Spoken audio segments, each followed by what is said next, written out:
देखो ये वाला आना चाहिए है।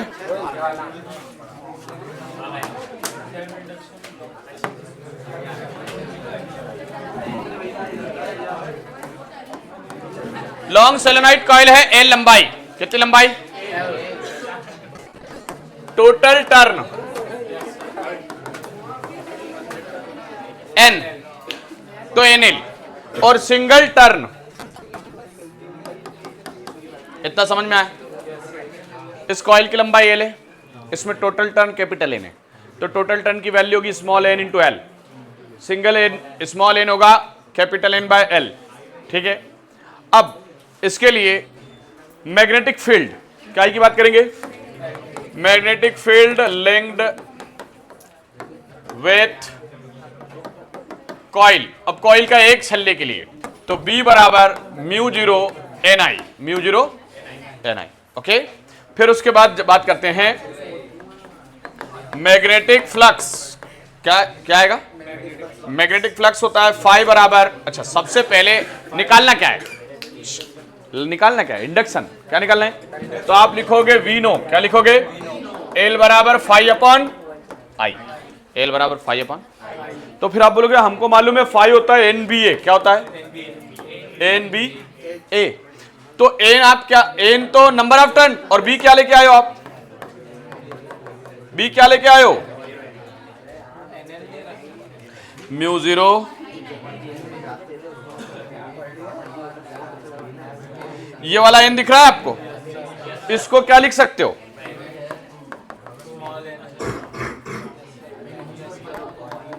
कोई दिक्कत है यहां तक? इसको आगे बढ़ा लो, mu zero N square L I और ए, ये वैल्यू कहां रखेंगे? यहां रख दें? बहुत बढ़िया। बाय फर्स्ट फाई की वैल्यू है म्यू जीरो अपॉन में कौन है? आई से आई, आई से I, mu zero N square, यहां एन की वैल्यू क्या होगी? N upon L, capital N upon L क्या होगी? Into capital N upon into L A, L से एल, तो आंसर क्या आया?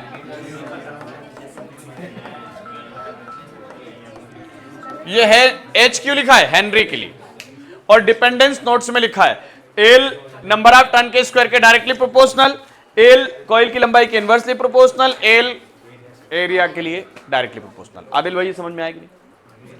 आगे कि नहीं आया? दोबारा समझाऊं? पक्का? और कोई है? दोबारा पूरा देखो, खत्म करो। इसके लिए क्या लाना है अपने को? एल, सेल्फ इंडक्टेंस लाना है। क्या लाना है? फाई अपॉन आई होता है। क्या होता है? ये कैसे पता चलेगा? इंडक्टेंस के डेफिनेशन से। इसमें एसआई यूनिट भी आ जाएगी अपनी, डायमेंशन भी आ जाएगा। तो पहला जब चैप्टर पढ़ोगे आप, नोट्स में जब चैप्टर पढ़ने बैठोगे तब, उसके बाद अब हमको फाई लेके आना है। क्या लेके आना है? तो हमें मालूम फाई होता है एनबीए। क्या होता है? फ्लक्स हम पूरी कॉइल के लिए बात करेंगे, लेकिन जब मैग्नेटिक फील्ड लेके आएंगे तो काई के लिए बात करेंगे? Mu zero N I small N. ये बी की वैल्यू यहां पुट कर दी, देखो म्यू जीरो एन आई है, एन तो पहले से था और ए भी पहले से था। एन को क्या लिख लें? N L. तो म्यू जीरो एन का स्क्वायर हो गया L I A, mu zero N का स्क्वायर एल आई ए। ये वैल्यू कहां रख रहे हैं? वापस फर्स्ट में। जब फर्स्ट में रख रहे हैं तो आई से I cancel, N square L A. अब एन की वैल्यू स्मॉल है, हमको क्या रखना है? कैपिटल। तो हमने जब कैपिटल रख लिया तो एन एन, एक एल से एक एल, ये एन स्क्वायर था तो मैंने एन बाय एल कितनी बार लिखा? 2 बार, एल से एल। अब डिपेंडेंस लिख के आ जाओगे। जब तक नहीं पढ़ोगे, जब तक करके नहीं देखोगे, नहीं लिख के आ पाओगे। ठीक है, चाहे आपको अभी लग जाओगे कि इसके बाद तो यही कर रहा है आपने। ठीक है, उसके बाद मैं वापस से क्वेश्चन नंबर 2 पे जा रहा हूं, जिसमें मैंने कॉइल कैसे बनाई? Circular coil. कैसी कॉइल है? Circular coil. कैसी कॉइल है? Circular coil. कैसी है? सर्कुलर कॉइल के लिए फिर से वी नो क्या लिखेंगे? एल बराबर इक्वेशन फर्स्ट। पूरी जद्दोजहद किसको लाने में करेंगे? फाई को। फ्लक्स को लाने में। किसको लाने में? तो अपने को मालूम है कि फ्लक्स बराबर क्या होता है? NBA होता है। अब बट B क्या होगा यहां पे?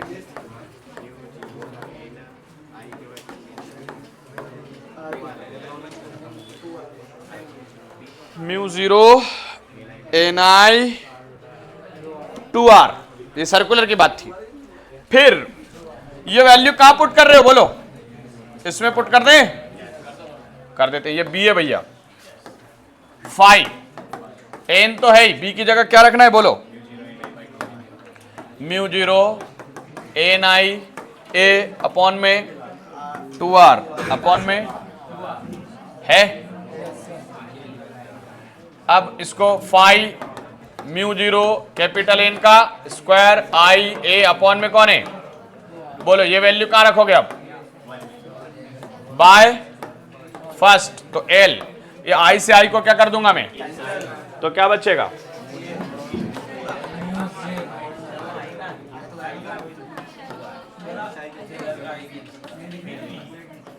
बोलो, डिपेंडेंस लिख दोगे? रेडियस के inversely proportional, number of turn के स्क्वायर के directly proportional, cross section area के। आगे समझ में? कौन सी कॉइल थी? सर्कुलर। एक बार और समझाऊं, कहीं ना कहीं गड़बड़ हो गई क्या?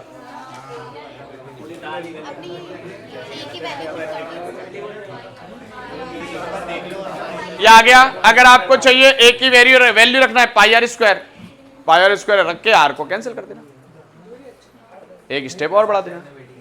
ए की वैल्यू क्या रख दोगे? पाई आर स्क्वायर, आर की पावर से आर कैंसिल। लो लिख देता हूं, ऐसा आएगा म्यू 0 N स्क्वायर, आर की पावर कैंसिल एक और अपॉन में सिर्फ 2, पाई आर स्क्वायर रख देना।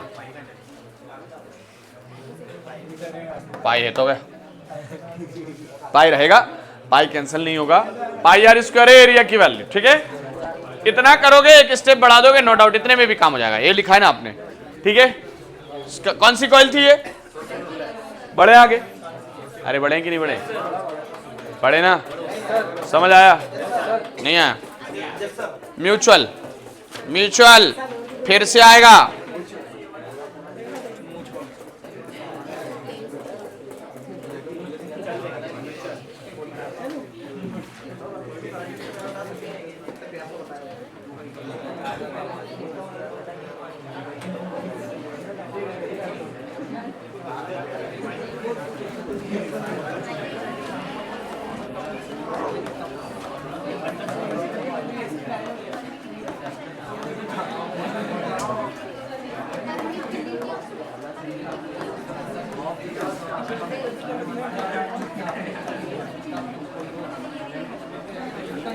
क्या लिखा है पहले तो पढ़ के बताओ।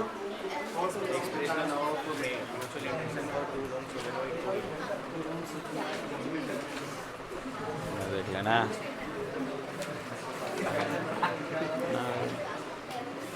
देख लिया आपने? देखा कि नहीं देखा? पिछली बार आ चुका है। चांस किसके हैं? सेल्फ, सेल्फ अगेन इंपॉर्टेंट है, पर चांस किसके हैं? सेल्फ। मान लो ना तो सेल्फ आया, ना म्यूचुअल आया, ना सर्कुलर आया, पर बहुत सिंपल उसने ये बोल दिया टोटल नंबर ऑफ टर्न 100 है, रेडियस इसकी 10 सेंटीमीटर या 20 सेंटीमीटर है, और इसमें करंट या इसका एरिया इतना है, तो कर दोगे फार्मूला लगा के। ये यही फार्मूले से होंगे। फिर समझ आया? म्यूचुअल के बारे में बोल दे कि नंबर ऑफ टर्न दोनों कॉइल के N1 इतने के इतने, N2 के इतने, ठीक है, लंबाई इतनी है। ओके, तो म्यू 0 की वैल्यू कितनी रखोगे बच्चों? 4 पाई इंटू 10⁻⁻7 होती है। ठीक है, क्योंकि म्यू 0 अपॉन 4 पाई की वैल्यू होती है 10⁻⁻7। ओके, कर दोगे?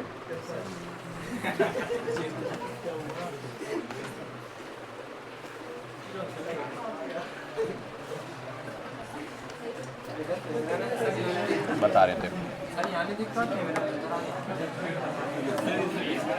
आ रहा हूं उधर आ रहा हूं।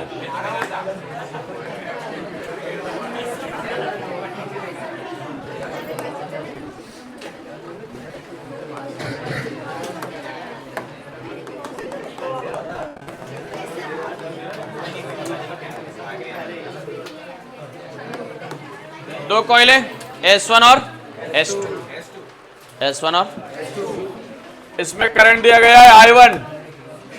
क्या करंट दिया गया है? ठीक है, मान लो S1 के अंदर नंबर ऑफ टर्न कितने हैं? लंबाई दोनों की बराबर है। और S2 के अंदर नंबर ऑफ टर्न कितने हैं? चलो यहां N1 की वैल्यू बोल के बताओ।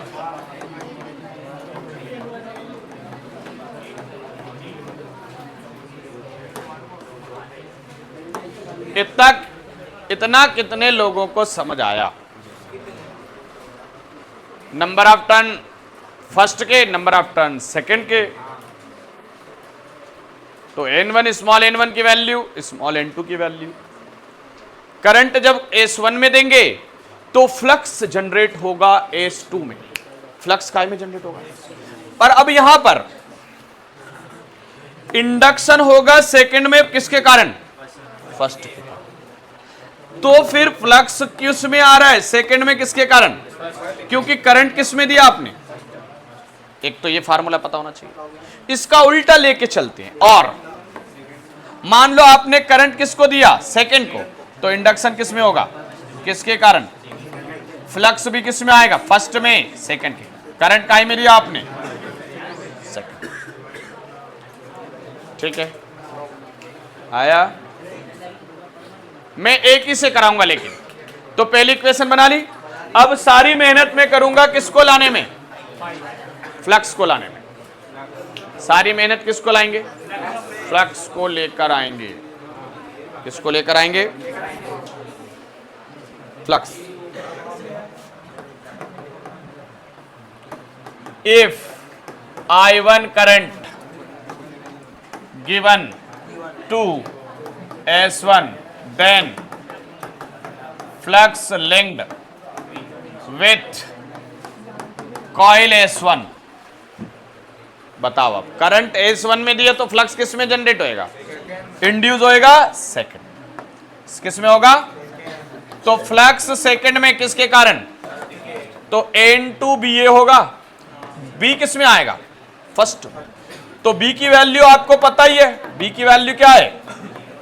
B की वैल्यू है म्यू जीरो। B की वैल्यू क्या है? N1 I1 into A। अब N2 की वैल्यू क्या है बोलो बच्चों?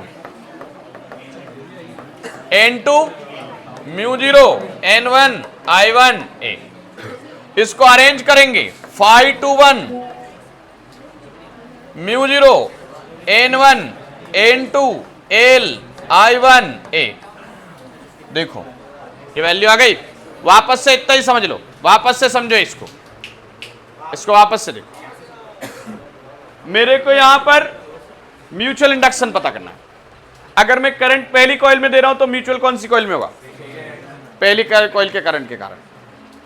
तो 5/2/1 I1 होगा।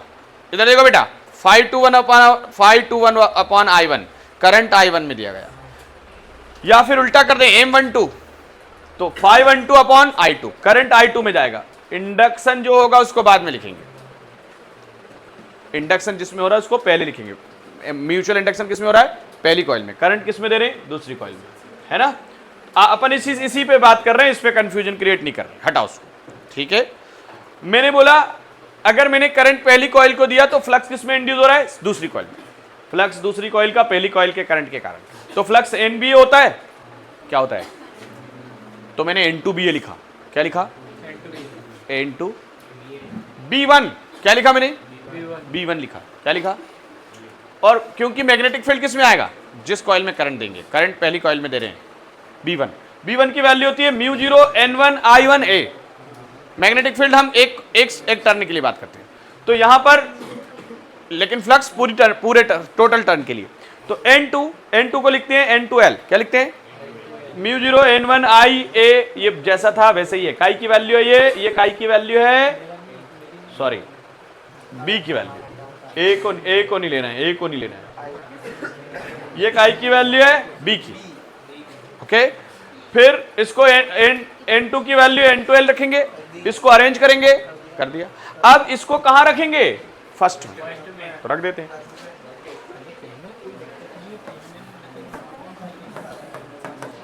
फाइव टू वन कितना है बोलो? Mu 0 N1 N2 I1 LA upon में कौन है? I1, I1 से I1 हो गया कैंसिल। अब आप फिर से लिखो M2, लिखा M21, म्यू 0 N1 की वैल्यू बोलो N1 बाय L, N2 की वैल्यू बोलो N2 बाय और L इंटू L से L, तो म्यू 21 बराबर mu 0 N1 N2 L bye A, और फिर बोल दो कि म्यू T1 जो आया है वही क्या आएगा। तो इसके लिए हम क्या लिख सकते हैं? M, क्या लिख दो?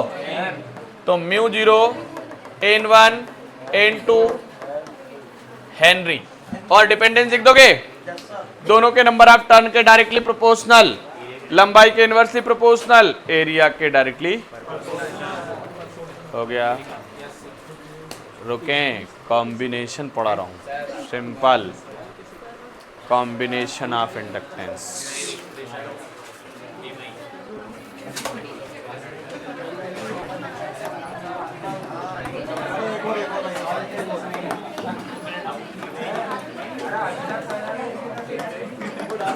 बोलो बोलो क्या हुआ?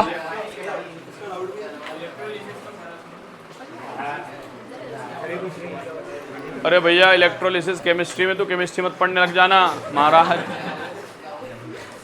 फेराडेज लॉ इलेक्ट्रोलिसिस केमिस्ट्री में है। उसने कहा कि रेन तो 13 तारीख को छोड़ो, 18 की तैयारी करें अपन केमिस्ट्री।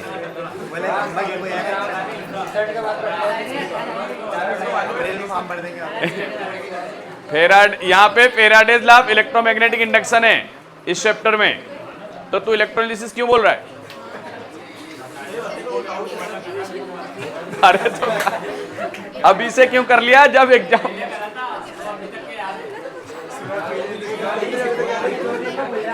तू तो इलेक्ट्रोलिसिस लिख के आना, जो होगा देखेंगे अपन।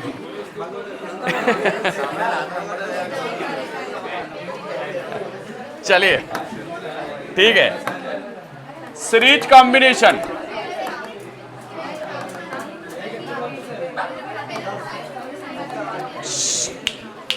सीरीज कॉम्बिनेशन कौन सा?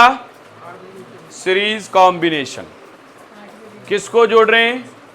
इंडक्टिव कॉइल्स को जोड़ रहे हैं। ठीक है, combination of coil, inductive coil.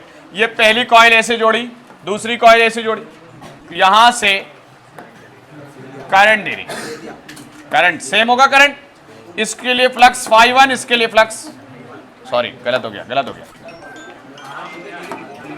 इसके लिए L1, इसके लिए कोई दिक्कत यहां तक? L1 और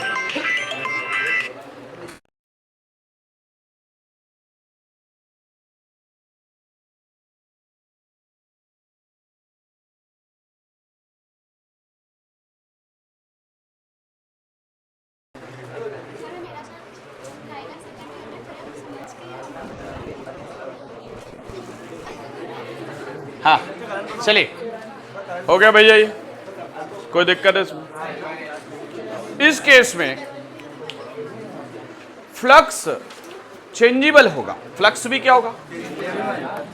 φ1 होगा यहाँ पे, तो टोटल फ्लक्स होगा φ1 प्लस, और यहां पर L बराबर क्या होता है? φ अपॉन, तो φ बराबर क्या होगा? ये बात कितने लोगों को पता चल गई?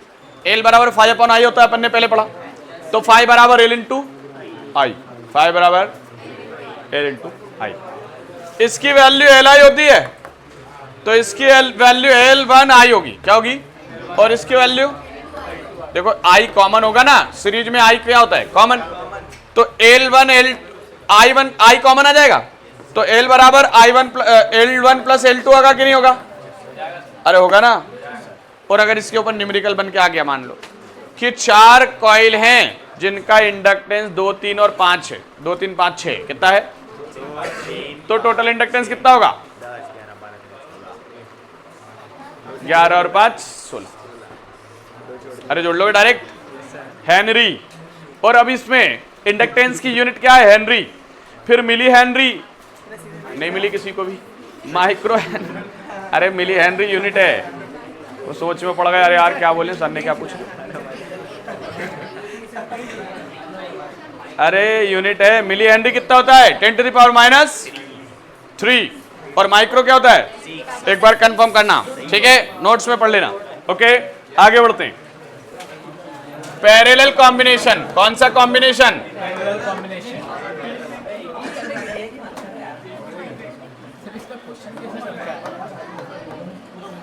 सीरीज और अरे कॉम्बिनेशन ऑफ कॉइल के लिए रिजल्टेंट इंडक्टेंस निकालो, ये आएगा, डायग्राम बनाओ, ऐसा आएगा क्वेश्चन।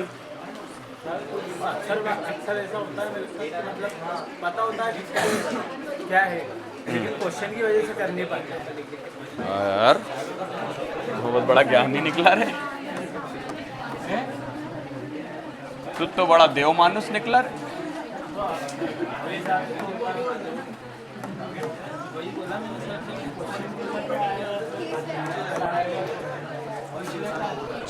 चलो छोड़ो, सब बात छोड़ो।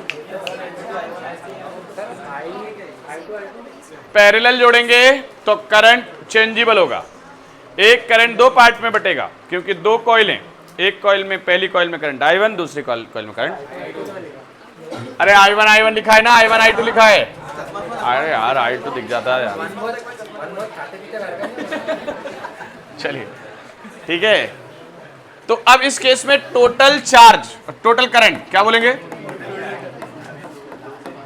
I बराबर I1 प्लस I2। अब हमने बोला यार आगे वैल्यू जाने के लिए, आगे वैल्यू को ले जाने के लिए क्या करें? तो d/dt का मल्टीप्लाई क्यों करें? क्योंकि हमें मालूम है di/dt होगा तो E/L हो जाएगा। क्या हो जाएगा? क्या होगा? E/L। क्यों होगा? क्योंकि EMF होता है di/,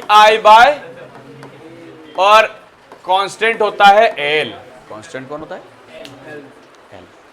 ठीक है, माइनस का होता है, डायरेक्शन के लिए लगाते हैं माइनस, ठीक है, लिखेंगे अभी मत घबराओ। तो मल्टीप्लाई बाय d/,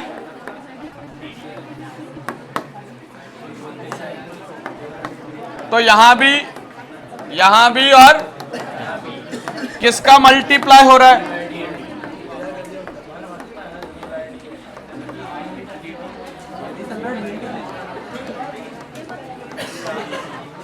ओके, अब जहां di/dt है वहां लिख सकते हैं E/L। क्या लिख सकते हैं? E/, माइनस का E/L, और यहां लिखो माइनस का E/L1, और यहां लिखो माइनस का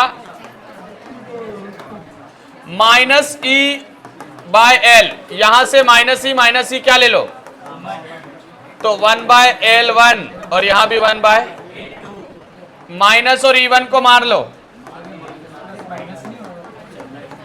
कुछ भी प्लस माइनस के चक्कर में उलझने की जरूरत नहीं है ना। और जब इसका एलसीएम वेलसीएम ले लेंगे तो L बराबर मल्टीप्लाई L1 L2, और इधर भी L1 प्लस अपॉन में, इसको रेसिप्रोकल कर दोगे तो L1 इंटू और L1 प्लस L2। यार इसके ऊपर ना न्यूमेरिकल आ जाना चाहिए इंशाल्लाह। पैरेलल कॉइल में दो कॉइल हैं जिनका इंडक्टेंस इतना इतना है, और पैरेलल जोड़े तो टोटल इंडक्टेंस कितना होएगा, है ना, इतना आ जाना चाहिए, काम हो जाएगा इतने, है ना।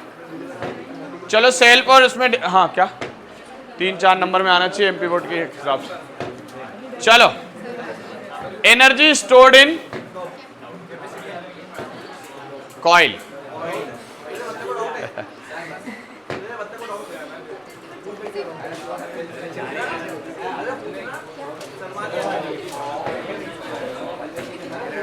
एक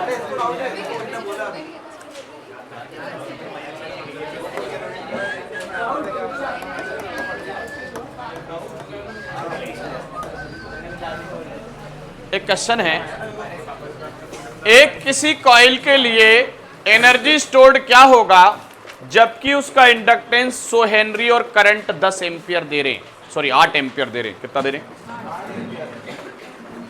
इंडक्टेंस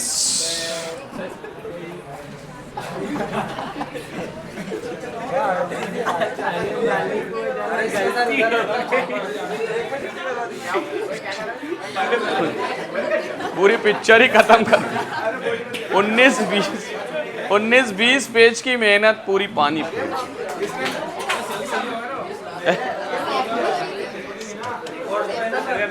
होना चाहिए है, होगा।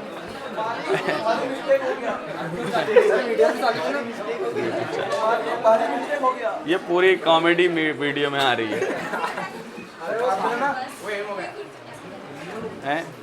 मतलब गलती तो इतनी बड़ी है, पर अब पेपर है, अब क्या करें? गलती तो इतनी बड़ी है कि खोपड़ी फोड़ सारी। अरे यार हद हो गई। कहाँ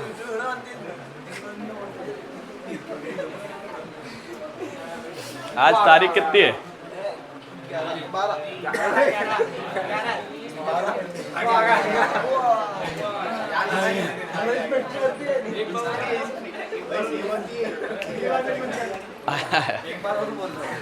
इसका मतलब ये अभी थोड़ा बहुत पैसा लगाया तो कम से कम आ तो रहा है यार। चलो नहीं, वो तो किस्मत अच्छी कि नेट ठीक चल रहा था तो सेव हो गया, तो हैंग वैंग हो जाता थोड़ी बहुत देर तो चालू करने में लगते। अरे अब मत करना यार तू। हाँ हाँ। किसी कॉइल में L 100 हेनरी दिया हुआ है और करंट 8 एम्पियर दिया हुआ है, तो एनर्जी स्टोर्ड कितना होगा? ये क्वेश्चन आया हुआ है, ये क्वेश्चन आया हुआ है। कितने लोग कर लेंगे? आंसर ही याद है कईयों को? बताओ यार क्या है ये, रट्टा मत मारो रे।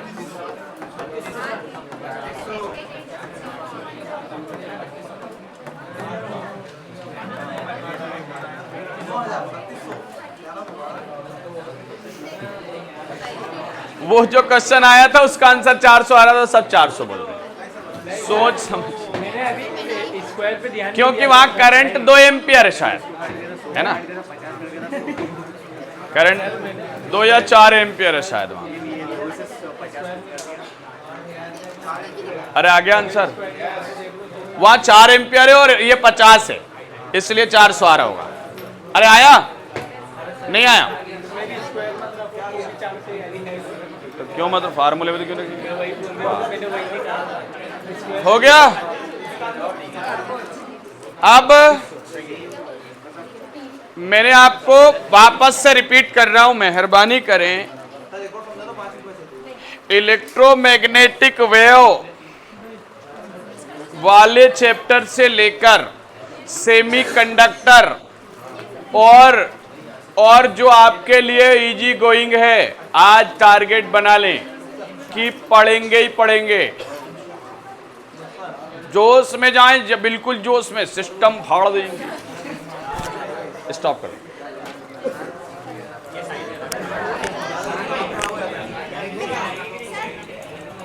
स्टॉप कर दो बेटा।